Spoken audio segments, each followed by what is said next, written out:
한국 주식시장을 바라보는 정동의 시각 죄수의 딜레마 게임 시즌. 대한민국 국민으로서 대한민국을 이해할 수 있는 뼈아픈 경험을 개인적으로 한 바 있습니다.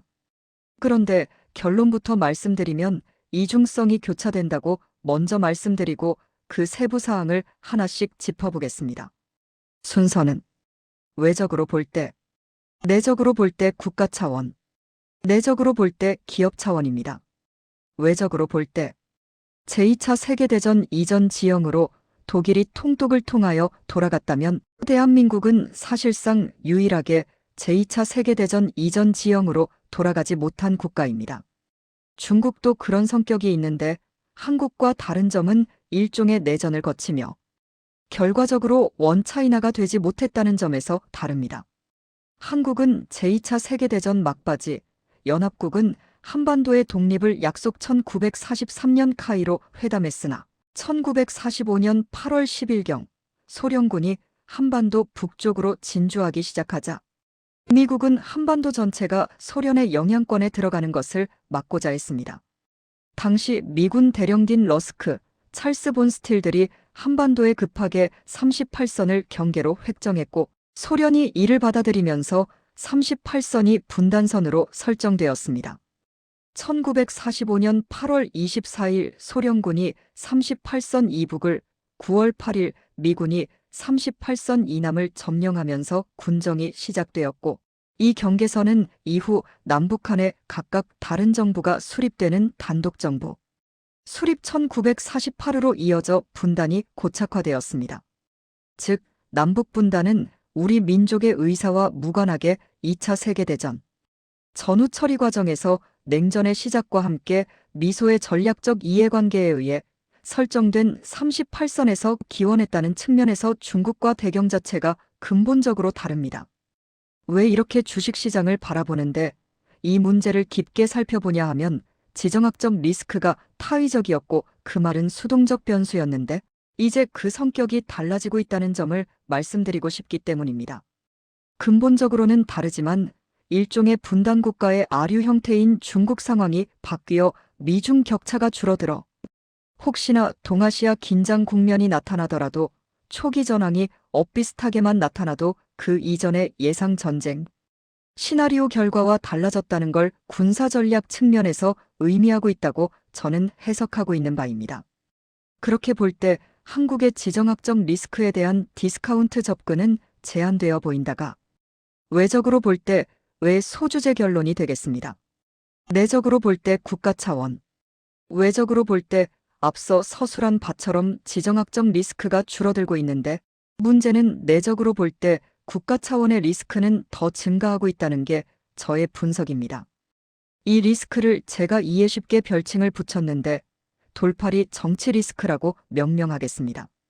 대표적인 예가 국제 상식에 반하는 정부자산 대응 정책을 첫 번째로 꼽을 수 있습니다. 즉, 미국의 경우 미국 주식 자본 차익 양도소득은 보유기간과 소득 수준에 따라 과세되며 1년 이상 장기 보유 시 20%, 1년 미만 단기 보유 시 일반 소득세율 최대 37%이 적용됩니다. 투자자는 연간 손익을 합산하여 순이익에 대해 과세하며 손실은 다른 이익과 상쇄 가능하고 최대 달러 3천까지 일반 소득에서 공제할 수 있습니다. 즉, 미국 정부의 주식 자본 차익에 대한 과세를 정리하면 다음과 같습니다. 단기 자본 이득 1년 일반 소득세율 적용 최대 37%, 장기 자본 이득 1년 소득 수준에 따라 0%, 15%, 20% 차등세율 적용. 순투자 소득세 NIIT 고소득자의 경우 자본이득의 3.8% 추가 부과 가능. 신고 방식 연간 거래 손익을 합산하여 IRS에 보고 스케줄 D. 그런데 놀랍게도 한국 현 정부는 미국과 달리 이 부문에서 사실상 무과세입니다.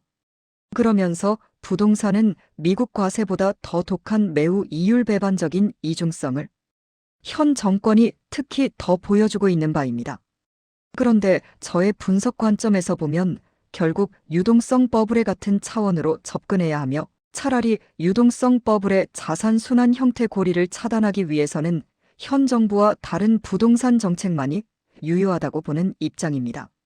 무엇이냐 하면 미국처럼 주식 자본 차익 과세가 될 때에만 부동산 가격도 안정될 것이라는 역발상 정책 접근이 저의 생각 핵심입니다. 내적으로 볼 때 기업 차원입니다. 지금 한국 정부와 한국인들이 매우 과소평가하는 위험은 대리인 비용입니다. 오늘은 이와 관련하여 시간 관계상 완전히 생략하고 아주 일부만 예시하겠습니다. 저는 박근혜 대통령 탄핵 이후에 삼성그룹이 논리학에서 말하는 죄수의 딜레마 프리저너즈 딜레마 게임에 나오는 상황이 그 다음 정권과 있었을 가능성이 분석됩니다. 일단 이 딜레마를 요약하면 죄수의 딜레마 프리저너즈 딜레마는 개인의 합리적 선택이 전체의 최적 결과로 이어지지 않는 상황을 보여주는 게임 이론 모델입니다. 예를 들어 두 용의자가 서로 협력 침묵하면 최소 형량을 받지만 이런 최적 선택을 현실적으로 하지 못하는데 그 이유는 자기만 살려는 이기주의 발동 때문입니다. 자신의 이익을 위해 배신자백을 선택하게 되어 결국 둘 다 더 나쁜 결과를 얻는 딜레마에 빠지는 내용입니다.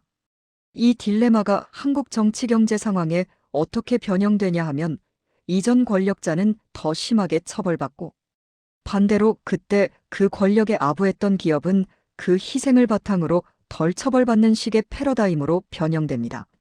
이런 식의 변형이 박근혜 탄핵 이후에 한번 나타났다고 저는 보고 있고 이 변형에 다른 돌연변이 죄수의 딜레마 게임이 합세하여 시즌2가 전개되고 있다는 게 제 관점입니다. 요약하겠습니다. 외적으로 볼 때 요인이 있는 게 목격되는데 내적으로 볼 때 국가 차원 마이너스 요인도 동시에 목격되어 시차 상쇄 예상됩니다. 내적으로 볼 때 기업 차원 시즌가 진행되는 게 분석됩니다. 광란의 질주자들은 이재명 정권과 여러분 자신들이 되겠습니다.